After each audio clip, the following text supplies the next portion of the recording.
to the Crown, Royal Coffee's lab and tasting room.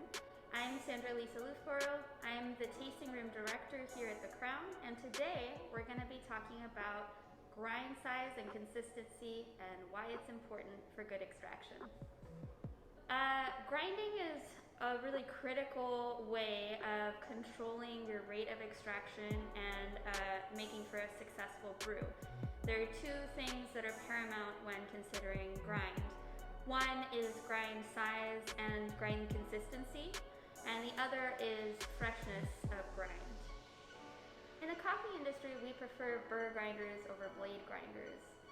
Blade grinders, those little spice grinders that a lot of us have in our kitchen, make it really difficult to produce a consistent grind because the blades are actually rotating at different rates from the outside of the blade to the inside of the blade, which means that coffee particles at the inside of the blade will end up an entirely different size than coffee particles at the edge of the blade.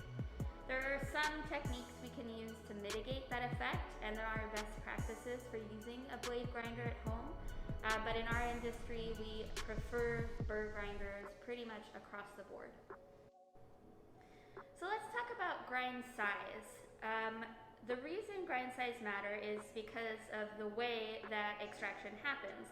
We're using water as a solvent to pull out soluble material from the coffee particles.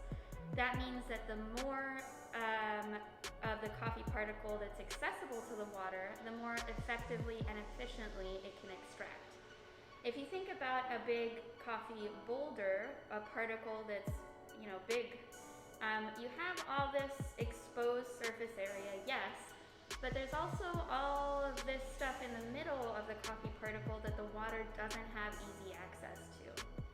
In contrast, if you have a tiny coffee particle, the ratio of surface area to the interior of the coffee particle is much smaller, meaning that there is more surface area, more coffee particle available to the water, making it easier to extract.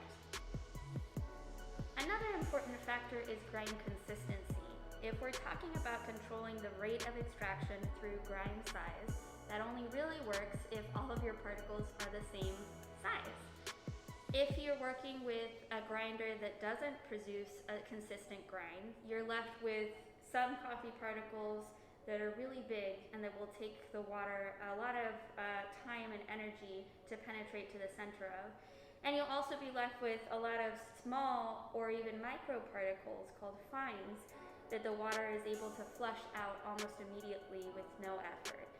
For a successful and consistent brew, we're looking to narrow this range of coffee particles as much as possible so that all of the coffee particles are the same size and are therefore extracted at the same rate.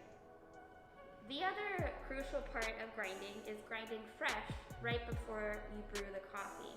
This matters for a couple of reasons. First, when talking about coffee, we're real cautious about degassing. When a coffee exits a roaster, it has a bunch of CO2 trapped inside its cell structure, and we actually need to eliminate some of that CO2 to brew effectively and so that it doesn't end up in our cup and affect the way the coffee tastes. But we also need some of that CO2 and other aromatic compounds in the cup because those volatile aromatics make for the delicious smells and flavors that we prize in a great cup of coffee. When you grind the beans, you're exposing the inside of the coffee bean to the air. This means that it's easier for gas to escape, and it means that it's exposed to oxygen, and oxidation starts to happen immediately. Too much oxidation will lead to a flat, boring cup with no volatile aromatics. Thanks for hanging out with me today to talk about grind and why it matters in coffee extraction. If you have more questions or want to continue learning, please check out our videos, check out our blogs. We have on-demand classes on our website, and we post a lot of content online. Our website is www.royalcoffee.com. Again, I'm Sandra Elisa Loofbourow. Thanks so much for joining me today. Take care.